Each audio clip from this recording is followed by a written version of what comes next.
नमस्कार, आदाब, सत श्री अकाल and welcome to Manage Brains, India's best online learning platform, जहां आपको मिलता है किंडरगार्टन से लेकर 12th तक का सारा एजुकेशन। लिटरली सारे कॉन्सेप्ट, सारे सेशन, सारे वीडियोस, सारी चीज़ें जो पढ़ाई जाती है किंडरगार्टन से लेकर 12th तक एब्सोल्युटली फ्री ऑफ कॉस्ट। आपको कुछ भी सेशन देखने के लिए, कुछ भी चीज़ पढ़ने के लिए 1 रुपया भी पे करने की ज़रूरत नहीं है मैनेज ब्रेन्स को। और आप हमारे सारे सेशन, सारे वीडियो, सारे लेक्चर्स हमारे यूट्यूब चैनल से या फिर हमारी ऐप से या फिर हमारी वेबसाइट से absolutely free of cost enjoy कर सकते हैं। कोई भी सेशन कितनी भी बार देखिए, एक ही सेशन को 10 बार देखिए या 10 सेशन को एक बार देखिए, आपके लिए एब्सोल्युटली फ्री है। हमारा जो चैनल है वो आपको न सिर्फ बोर्ड एग्जाम्स की तैयारी करवाता है, न सिर्फ आपको स्कूल एग्जाम में अच्छा परफॉर्म करने के लिए हेल्प करता है, बल्कि कॉम्पिटिटिव एग्जाम्स की तैयारी भी करवाता है। और कॉम्पिटिटिव एग्जाम्स में when I said I legit mean आपके IIT JEE, आपका नीट, या फिर अगर आप 10th 9th की बात करें तो olympiads as well as NTSC की तैयारी करवाने के लिए हमारे पास सारे सब्जेक्ट के अलग अलग टीचर्स हैं। उसमें मैथ्स की तैयारी आपकी मैं करवाता हूं। मेरा नाम है राहुल, आपका मैथ्स मेंटर। और मैथ्स में हम लोग करते हैं एक फिक्स पैटर्न के तहत हमारी पूरी तैयारी, जिसमें हमारी परंपरा रही है कि हमेशा हर चैप्टर में कुछ प्रैक्टिस क्वेश्चंस और उनके सॉल्यूशंस आपको प्रोवाइड कराए जाते हैं through DPQ sheets. DPQ sheet अगर अब तक आपने सॉल्व नहीं की है तो इस सेशन के डिस्क्रिप्शन में आपको शीट का PDF मिल जाएगा, जिसको आप आसानी से सॉल्व कर सकते हैं। ये DPQ है कोऑर्डिनेट ज्योमेट्री नामक चैप्टर से संबंधित। इससे पहले हम DPQ शीट 1 दे चुके हैं एंड साथ ही साथ पूरे चैप्टर का रिवीजन, कुछ प्रैक्टिस क्वेश्चंस और प्रीवियस ईयर क्वेश्चंस के प्रैक्टिस लिंक भी, प्रैक्टिस वीडियोस भी आपको प्रोवाइड कराए दिए जा चुके हैं। अगर आपने इनमें से कोई भी सेशन नहीं देखा है तो प्लीज़ जाइए, प्लेलिस्ट में चेक कीजिए और सारे सेशंस को देख के अपनी तैयारी मजबूत कीजिए। आज के सेशन में हम क्या करने वाले हैं बेसिकली, तो DPQ शीट 2 जो है हमारी, उसके सारे क्वेश्चन के सॉल्यूशन हम आपको प्रोवाइड कराएंगे। अगर आपने इनमें से एक भी क्वेश्चन सॉल्व नहीं किया है तो I would give you some time, please, it's a request. जाइए, आधा घंटा खुद को दीजिए और सारे सवाल सॉल्व करने का प्रयास कीजिए। और जब आपके सारे सवाल हो जाएंगे तो मुझे यहाँ पे वापस मिलिए एंड कंटिन्यू कीजिए सेशन को और सारे क्वेश्चन को चेक कीजिए कि आपके जवाब मैच हो रहे हैं या फिर नहीं। चलिए, सबसे पहला क्वेश्चन है हमारा आज हमारी स्क्रीन के ऊपर, आपको दिख रहा होगा। क्या कह रहा है क्वेश्चन आपसे? The condition for points A, 0, 0, B and 1, 1 on a straight line, lying on a straight line. क्या कर रहे हैं? पॉइंट्स लाई कर रहे हैं स्ट्रेट लाइन पे। कहने का तात्पर्य बहुत सिंपल है यहां सवाल बनाने वाले का कि दीज पॉइंट्स आर कोलिनियर। ठीक है, वो कोलिनियर वर्ड लिख लिख के बोर हो गए थे, इसलिए अब उनने क्या लिखा है? उनने लिखा है कि भैया points lie on the straight line. अब आप में से कुछ बच्चे यह वर्ड स्ट्रेट लाइन पढ़ के थोड़ा व्याकुल हो जाएंगे कि यह तो हमने कभी सुना नहीं है, पर यह लिखने का तरीका है कि तीनों पॉइंट्स अगर कोलिनियर हैं, मतलब अगर उनका एरिया है 0, तो बताइए आप इनमें A और B में क्या कनेक्शन होगा। ठीक है, चलिए क्या करेंगे इसको? सर जैसे अब तक हम सॉल्व करते आए हैं वैसे ही सॉल्व करेंगे। एरिया 0 हो जाएगा, मतलब 0 would be equal to area of triangle का फॉर्मूला यूज करते हुए half of x1 that is A, y2 minus y3 मतलब B minus 1 plus 0 into that is x2। ठीक है, तो आप x2 और साथ में क्या करेंगे? x2 के साथ y3 minus y1 that is 0 and साथ में आएगा यहां पे प्लस 1 इंटू कितना होगा? 0 माइनस b दैट इज आपका y1 माइनस y2। चलिए, अब आप 0 इंटू हाफ कर देंगे तो ये 0 हो जाएगा, इज इक्वल टू यहां पे आपके पास ब्रैकेट के अंदर मल्टीप्लाई करने के बाद बचेगा AB माइनस A प्लस 0 और यहां पे होगा 1 इंटू 0 तो मतलब 0 और 1 इंटू माइनस बी मतलब माइनस बी। ठीक है, अब आप क्या करेंगे? सर जो दो नेगेटिव हैं A और B, उनको इस तरफ भेज देंगे तो A प्लस बी हो जाएगा इक्वल टू AB। कुल मिला के आपके पास क्या बचेगा कि A plus B whole divide by AB is equal to 1। And I think हमारे ऑप्शन में ये वाला आंसर है ऑप्शन A के रूप में, तो हम ऑप्शन B के रूप में, तो ऑप्शन B को हम अपने जवाब के रूप में यहां पे हाईलाइट करेंगे और फिर कंप्यूटर जी से वेरिफिकेशन होने के बाद ही आगे बढ़ेंगे। Computer ji please verify option B के सामने ग्रीन टिक, मतलब हमारा सवाल का जवाब हमने सही निकाला है। तो यहाँ पे केवल कंडीशन बतानी थी, ए और बी की वैल्यू नहीं बतानी थी, तो हमने कंडीशन बता के सवाल को समाप्त कर दिया। चलिए अगला प्रश्न है, a circle having centre at origin passes through the point 13/2/0। क्या आप मुझे बता सकते हैं कि पासिंग थ्रू का क्या मतलब है? मतलब सर पासेस थ्रू का सीधा सीधा मतलब है कि ये जो सरकमफेरेंस है ना सर्कल का, जो आउटर बाउंड्री है वो 13,2/0 से 13/2,0 से पास हो रही है। मतलब अगर ओरिजिन से हम देखें तो सेंटर से लेकर सरकमफेरेंस तक की दूरी है कितनी? 13/2। ये क्या हो गया? ये आपकी सेंटर से सरकमफेरेंस तक की दूरी हो गई। इसका एक और नाम क्या होता है सर? इसका एक और नाम होता है रेडियस। तो मतलब इस पॉइंट सर्कल का रेडियस कितना है? 6.5। अब आपसे देखो क्या पूछ रहा है, which of the following point does not lie. ठीक है, मतलब इनमें से कौन सा पॉइंट लाई नहीं करता है ये आपको बताना है। ठीक है, डज नॉट लाई बोल रहा है। अब देखो यहां पे -3/4,1। ठीक है, तो अगर आप इमेजिन कर पा रहे हैं ये जो सर्कल होगा ये कैसा बनेगा, देखो ये रहा आपका वाई एक्सिस, इसको हम दोबारा बनाते हैं एक और बार। चलिए, ये आपकी वाई एक्सिस, इधर आ गई आपकी एक्स एक्सिस, 0 से लेकर 6.5 तक तो सर्कल ही है। ठीक है, और यह जो रेडियस है ये ऊपर नीचे आगे पीछे सब जगह काम करेगा। सबसे पहला पॉइंट -3/4,1, -3/4 मतलब x पे -3/4, y पे 1, लगभग लगभग यहां कहीं आएगा भैया। ठीक है, चलिए अप्रोक्सीमेटली 2,7/3, 7/3 मतलब 2 पॉइंट समथिंग, तो 2, x के ये 0 के बाद 1 2, 7/3 मतलब 2 पॉइंट समथिंग, तो मान लो यहां कहीं आएगा। ठीक है, एग्जैक्ट नहीं बना रहे हम, केवल रफली ड्रॉ कर रहे हैं। 5,1/2, x पे 5, y पे 1/2, तो भैया x पे तो आप 6.5 तक जा सकते हो, आपको केवल 5 तक जाना है फिलहाल। लास्ट है -6,5/2, -6,5/2 ये आपका लास्ट वाला है। -6 मतलब कहां हो जाएगा सर? -6 मतलब यहां कहीं हो जाएगा। ठीक है, और 5/2 बोल रहा है, 5/2 मतलब 2.5, तो रफली अगर हम देखें तो 2.5 यहां कहीं लाई कर रहा होगा, है ना, क्योंकि ये 3/4 था, तो 2.5 यहां कहीं लाई कर रहा होगा एकदम बाउंड्री पे। तो मेरे हिसाब से बाकी तीनों पॉइंट तो काफी कंफर्टेबली अंदर हैं, केवल एक ही पॉइंट हमें दिख रहा है ये वाला -6,5/2 जो कि थोड़ा बाहर होगा, बाकी सब तो अंदर ही दिख रहे हैं, है ना। वो भी देखो 6.5 रेडियस है तो -6, 5/2 जो है वो लगभग लगभग मेरे हिसाब से बाहर होगा, तो उसको आप अपने जवाब के रूप में मार्क करेंगे, क्योंकि ये होने के ज्यादा चांसेस हैं। बाकी तीनों के तो पक्का है कि वो अंदर ही है, तो इस वाले के होने के चांसेस ज्यादा है, इसलिए इसको हम अपने जवाब के रूप में मार्क करेंगे। कंप्यूटर जी से पूछ लेते एक बार उनका जवाब क्या आ रहा है, क्या उनका जवाब भी ऑप्शन डी है, तो मतलब हम लोग सही जा रहे हैं, वरना फिर हम दोबारा रिवाइज करेंगे, देखेंगे क्या गलती हुई हमसे। कंप्यूटर जी जवाब वेरीफाई करें। हमारा जवाब ऑप्शन डी, कंप्यूटर जी का जवाब भी ऑप्शन डी, तो मतलब यह सवाल यहाँ पे हो जाता है आसानी से समाप्त। यूं तो हमें सिर्फ यहाँ पे डायग्राम ड्रॉ करके मार्क करना था, पर बहुत इंपॉर्टेंट है, बहुत केयरफुली करना, ठीक है, कि कौन सा इनमें से जवाब सबसे सही है। जैसे मेरे हिसाब से अगर आप देखें तो बाकी तीनों तो एकदम अंदर थे, ये डी वाला ऑप्शन थोड़ा डाइसी था, बाउंड्री के आसपास था, तो हमने इसको मार्क कर दिया। ठीक है, चलिए अगला प्रश्न है, if A B are the end points of a side A B of square A B C D. ठीक है, आपको डायगोनल की लेंथ बतानी है। ओहो, साइड के पॉइंट देख रहे हैं जनाब ने और आपसे बोला जा रहा है डायगोनल निकालिए। चलिए क्या करेंगे हम, सर अब डायगोनल निकालना है तो पहले साइड की लेंथ निकाल लेते हैं, वहां से डायगोनल निकालने का चांस है। बिल्कुल ठीक कहा आपने, अगर आपने बेसिक्स आपके स्ट्रांग है तो आपको ये पता होगा कि स्क्वायर की डायगोनल और उसकी साइड में कनेक्शन निकाल सकते हैं हम।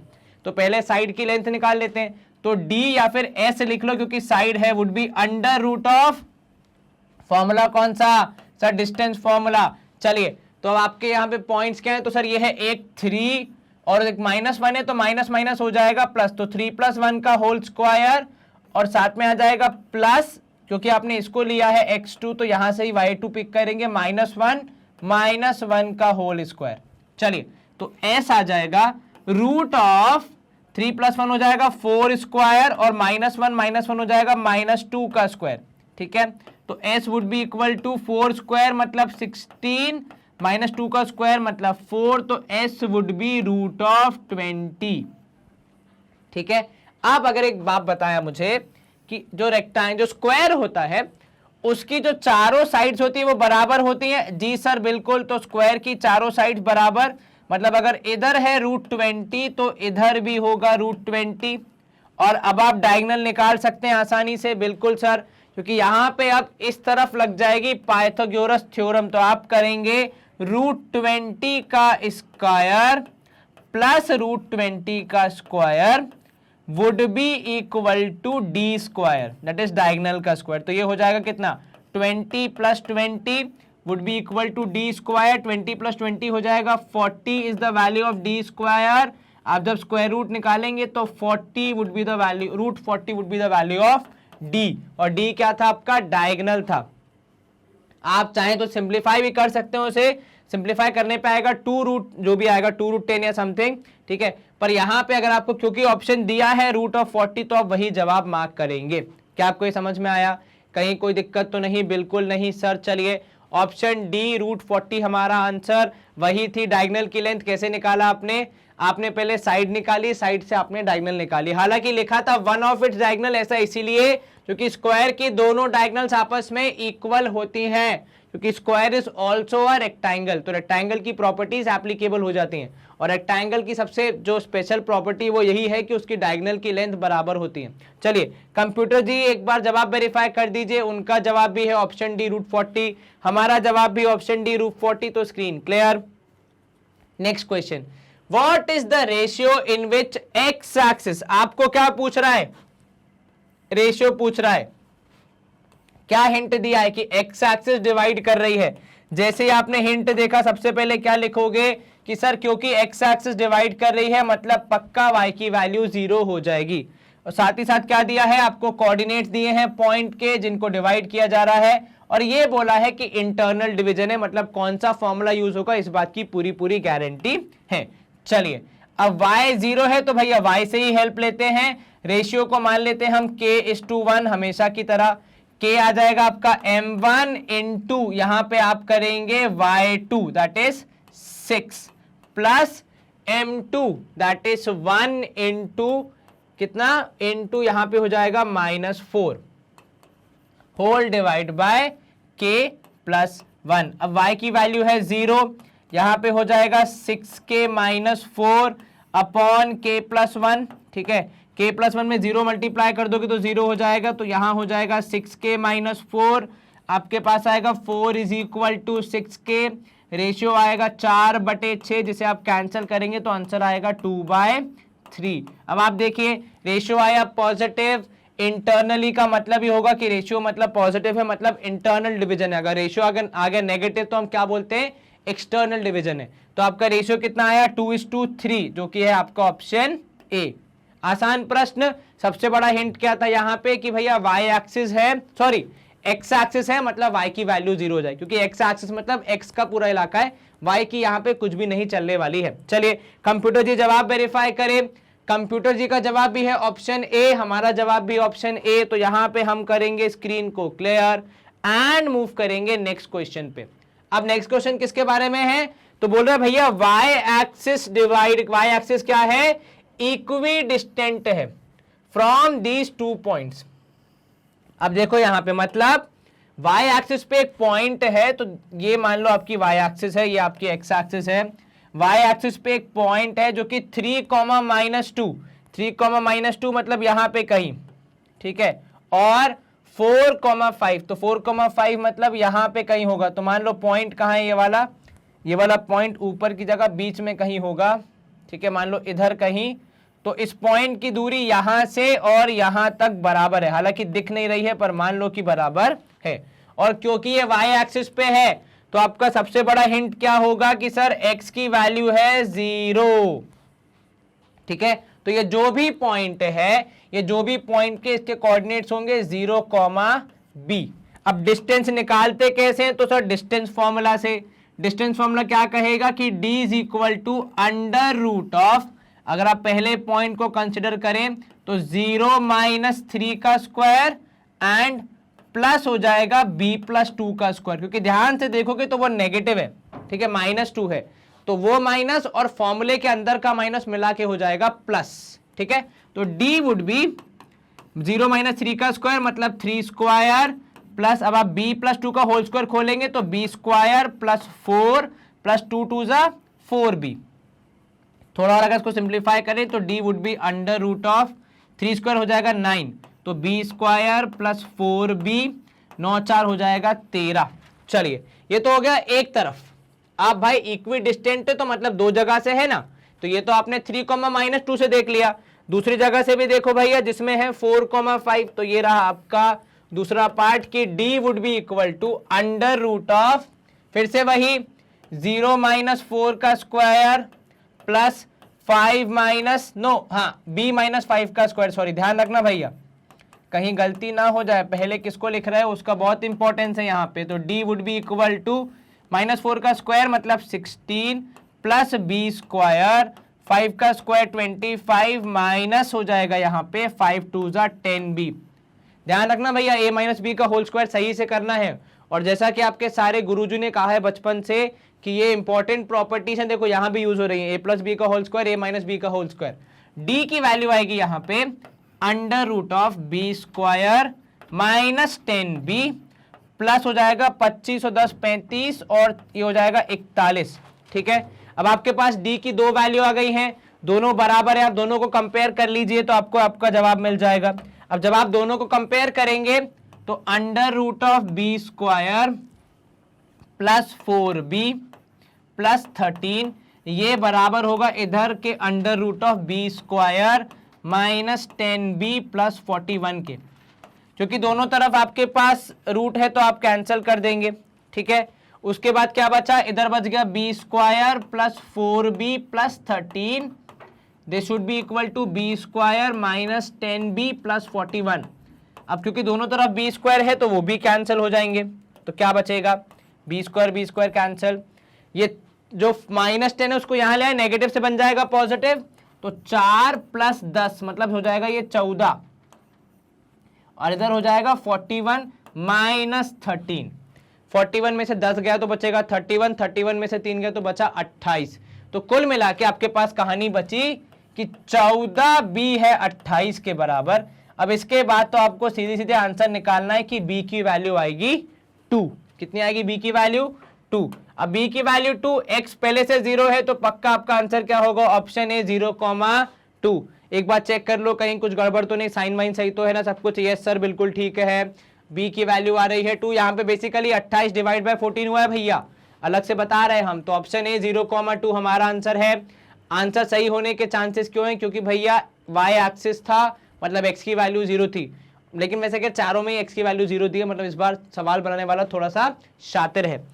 चलिए कंप्यूटर जी से एक बार जवाब वेरीफाई करवाते हैं, देखते हैं शातिर आदमी का जवाब सही आ रहा है कि नहीं। बिल्कुल आया, मतलब a 0,2 हमारा आंसर कंप्यूटर जी ने भी वेरीफाई कर दिया है। तो इसी के साथ हम करेंगे स्क्रीन को क्लियर एंड मूव करेंगे नेक्स्ट क्वेश्चन पे। अब देखो नया सवाल क्या बोल रहा है आपसे, फॉर विच वैल्यू, इनमें से किस वैल्यू के लिए, तो ये पॉइंट है a - b lies in the third quadrant.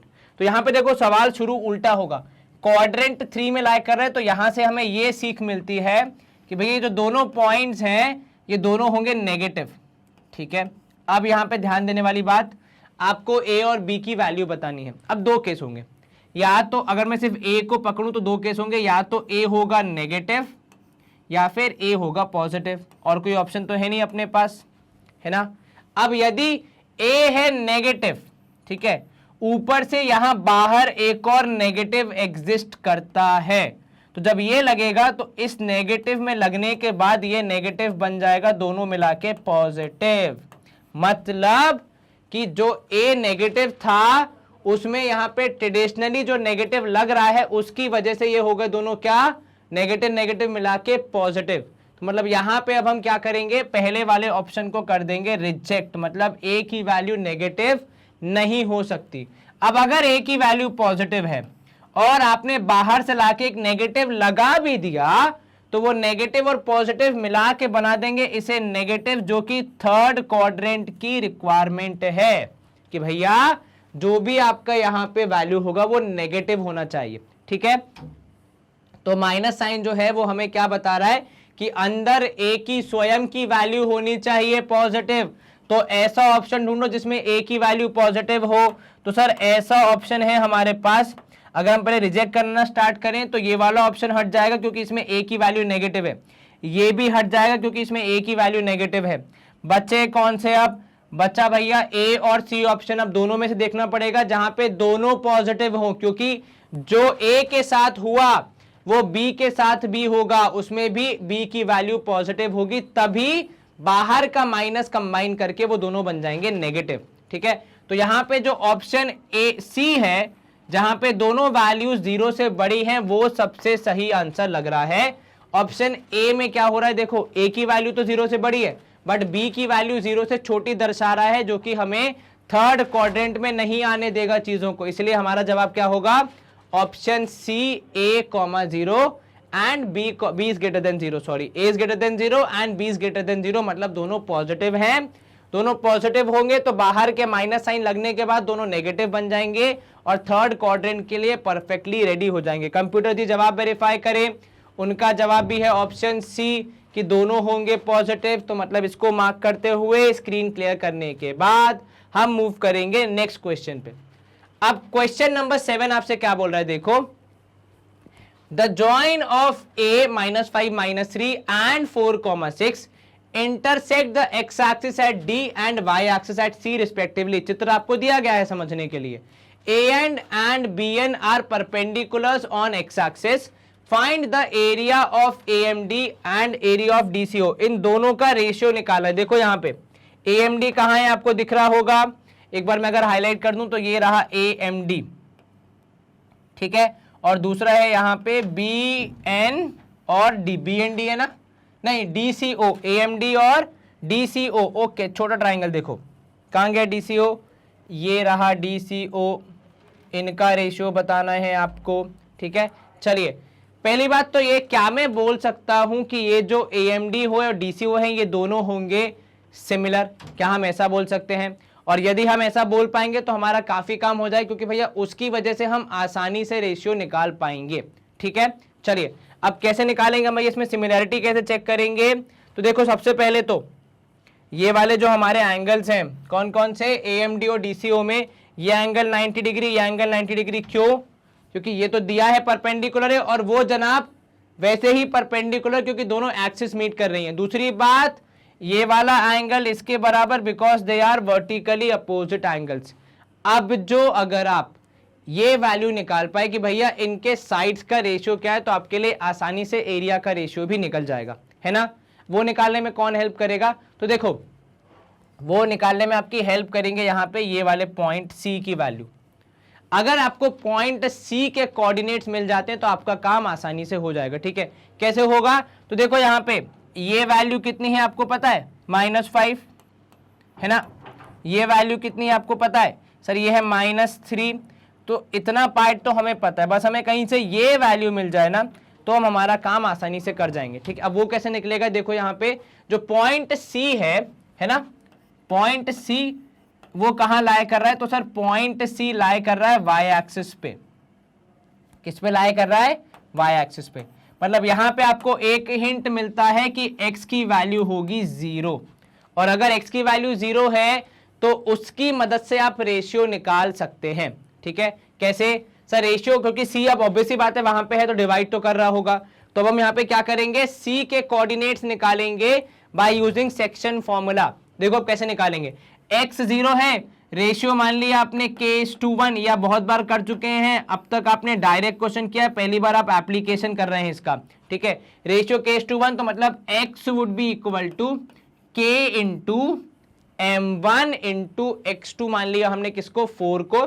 ठीक है, प्लस m1 दैट इज यहाँ पे कितना होगा, -5, रेशियो होगा, सॉरी m2 होगा 1 इंटू यहाँ पे आपका x है -5 होल डिवाइड बाय k+1। तो आपको यहाँ पे देखो रेशियो मिलने वाला है। अब क्योंकि x की वैल्यू है 0 तो ये हो जाएगा 4k - 5 अपॉन k+1। अब k+1 इंटू 0 कर दोगे तो केवल 0 बचेगा, कुल मिला के बचा 4k - 5। सॉल्व करोगे आपको मिलेगा कितना सा, सॉल्व करेंगे तो हमें यहाँ मिलेगा 5 = 4k तो 5/4 is the value of k। तो मतलब जो पॉइंट C है वो किस रेशियो में डिवाइड कर रहा है, वो डिवाइड कर रहा है 5:4 के रेशियो में। अब इसकी मदद से आप आसानी से पॉइंट C के कोऑर्डिनेट्स निकाल सकते हैं। तो मैं इतना पार्ट कर रहा हूं इरेज ताकि मैं पॉइंट C के कोऑर्डिनेट्स सब निकाल पाऊं, ठीक है। एक तो मुझे पता है x0, अब बस y के लिए मेहनत करनी है, ठीक है। तो x0 की मदद से हमने क्या निकाला, यही निकाला कि रेशियो क्या होगा। अब रेशियो मिल गया तो कोऑर्डिनेट निकाल देते। तो भैया y के कोऑर्डिनेट्स हो जाएंगे यहाँ पे आपके, क्या था रेशियो 5:4, तो 5 × 6 m1/2 प्लस कितना होगा 4 × -3, तो 4 × -3 होल डिवाइड बाय यहाँ पे होगा 5 + 4। चलिए y की वैल्यू कितनी आएगी आपकी, तो 5 6 पंजे 30 -12 होल डिवाइड बाय 9, तो y हो जाएगा यहाँ पे 18/9, मतलब हो जाएगा यहाँ पे y की वैल्यू 2, ठीक है। तो जो पॉइंट C है ये हो जाएगा 0,2, मतलब इस ट्राइंगल की जो ये वाली साइड है इसकी हम लंबाई कह सकते हैं 2 के बराबर, और इधर इस वाले की हो जाएगी -3, क्योंकि देखो y एक्सिस के उसमें कंपैरिजन में नापनी है। अब आ जाते हैं सवाल के इंपॉर्टेंट पार्ट पे। मैंने आपको पहले ही बता दिया है कि ये दोनों ट्राइंगल्स क्या होंगे, अंग्रेजी में कहें तो सिमिलर, ठीक है। अब अगर दोनों ट्राइंगल सिमिलर हैं तो दोनों के एरिया का रेशियो क्या होगा। सर जब ट्राइंगल सिमिलर होते हैं तो उनकी साइड के बेसिस पे होता है। तो यहां पे एंगल के नाम पहले सही लिख लें, a के बराबर c, m के बराबर o, d के बराबर d। तो जो भी साइड्स होंगी, जैसे यहां पे हमारे पास am और co की लंबाई हमें पता है, तो इनके साइड के स्क्वायर के बराबर, इनके रेशियो के स्क्वायर के बराबर। जैसे यहां पे अगर आप देखें am की वैल्यू है -3, co की वैल्यू है 2, तो -3/2 का होल स्क्वायर जो आएगा वही हमारा रेशियो होगा। -3 का स्क्वायर हो जाएगा 9, 2 का स्क्वायर हो जाएगा 4, तो 9/4, 9:4 हमारा आंसर होगा, जो कि यहाँ पे ऑप्शन बी के रूप में हमें दिख रहा है। इंपॉर्टेंट चीज क्या थी कि कैसे आपने सी के कोऑर्डिनेट निकाले, उसके पहले कैसे आपने रेशियो निकाला। तो रेशियो निकालने के बाद कोऑर्डिनेट्स निकाले, कोऑर्डिनेट्स को आपने यूज किया ट्राइंगल के डायमेंशंस को पता करने के लिए, ठीक है। और हालांकि यहाँ पे -3 है, पर आप उसकी अगर हाइट देखेंगे तो वो 3 यूनिट्स ही कही जाएगी, ठीक है। और आपको पता है कि यहाँ पे सिमिलर ट्राइंगल्स का कॉन्सेप्ट भी लगा है कि अगर ट्राइंगल सिमिलर है तो एरिया का रेशियो वुड बी साइड्स के रेशियो का स्क्वायर। आपने साइड्स का रेशियो निकाला, -3 और 2 को यूज किया। इनफैक्ट आपको नेगेटिव रखने की जरूरत ही नहीं है, 3/2 का स्क्वायर करेंगे आप, तो देखो है नेगेटिव, पर वो जो माइनस साइन है वो डायरेक्शन बता रहा है, जो डिस्टेंस है वो तो 3 ही है, ठीक है। तो जो ट्राइंगल की हाइट है वो 3 यूनिट्स ही है, तो 3/2 मतलब 9/4 हो जाएगा आपका आंसर। कंप्यूटर जी कृपया जवाब वेरीफाई करें। उनका जवाब भी है ऑप्शन बी, हमारा जवाब भी ऑप्शन बी। तो स्क्रीन करेंगे हम क्लियर एंड नेक्स्ट क्वेश्चन की तरफ। चलो अब नेक्स्ट क्वेश्चन क्या बोल रहा है आपको कि angle between the line 6 + x = 0 and 3 - y = 0 will be. इन दोनों के बीच का एंगल बताना। अब देखो 6 + x है, तो मतलब अगर आप सॉल्व करोगे तो आपका आएगा x = -6 और यहां आएगा y = 3। इन दोनों का जब आप ग्राफ बनाओगे, ठीक है, x = -6 का ग्राफ कैसा बनेगा अगर मैं आपसे पूछूं तो सर वो होगा x = -6 अर्थात y की कोई भी वैल्यू डाल लीजिए, x -6 के बराबर ही रहेगा। तो -6 के पैरेलल एक परपेंडिकुलर एक लाइन बनेगी। ये है ग्राफ किसका, x = -6 का। अब कोई आपसे पूछ ले y = 3 का ग्राफ बताओ, तो सर ऐसा कोई भी वैल्यू डालो x की, y तो 3 के बराबर ही आएगा। तो ये होगा y = 3 का ग्राफ। अब चित्र देख के आपको समझ में आ रहा होगा कि इन दोनों के बीच का ग्राफ कैसा होगा। सर जहां तक हम समझ पा रहे हैं, क्योंकि ये दोनों, अब देखो ये 90 डिग्री है परपेंडिकुलर, ये भी 90 डिग्री है परपेंडिकुलर, ये भी 90 है परपेंडिकुलर, तो इसको भी कितना होना पड़ेगा, 90 डिग्री होना पड़ेगा। तो यहां पे आपका आंसर क्या आएगा, यहां पे आपका आंसर आएगा कितना, 90 डिग्री आएगा, जो कि ऑप्शन बी के रूप में हमें दिख रहा है। Is it visible, understood, very much clear. y = 3 कैसा बनेगा, x = -6 कैसा बनेगा, यस सर। अब यहाँ पे हम करेंगे एक बार कंप्यूटर जी से और परामर्श, अगर उनका जवाब भी सेम आया तो मतलब हमारा सवाल यहाँ पे समाप्त, नहीं आया तो फिर हम दोबारा इस पे चर्चा करेंगे। चलिए कंप्यूटर जी कृपया जवाब वेरीफाई करें। कंप्यूटर जी का आंसर भी आ रहा है ऑप्शन बी 90, हमारा आंसर भी ऑप्शन बी 90। मतलब यह सवाल और इनफैक्ट ये शीट यहाँ पे हो जाती है समाप्त। हम करेंगे स्क्रीन को क्लियर, कंप्यूटर से वेरीफाई भी करवा लिया। अगले प्रश्न का रुख करते हैं, प्रश्न यहाँ पे समाप्त होगा जैसा कि मैंने कहा, लेकिन आपके लिए एक बहुत इंपॉर्टेंट ते कंपलसरी जानकारी है, कृपया उसे सुन के आगे बढ़ें। जानकारी है हमारी वेबसाइट के बारे में। अब आप कहेंगे सर हमें तो पता है आपकी वेबसाइट है, पर मैं यहाँ क्यों बता रहा हूँ, इंपॉर्टेंट चीज़ वो ये है कि भाई साहब वेबसाइट को यूज़ क्यों करना है, बहुत लोग मुझसे ये पूछते हैं, तो मैं उसकी जानकारी दे रहा हूँ आपको। देखो ऐसा है, हमारा बहुत बड़ा परिवार है यूट्यूब पे, आपको पता है 6-7 मिलियन, इनफैक्ट उससे ज़्यादा भी धीरे धीरे बढ़ रहे हैं।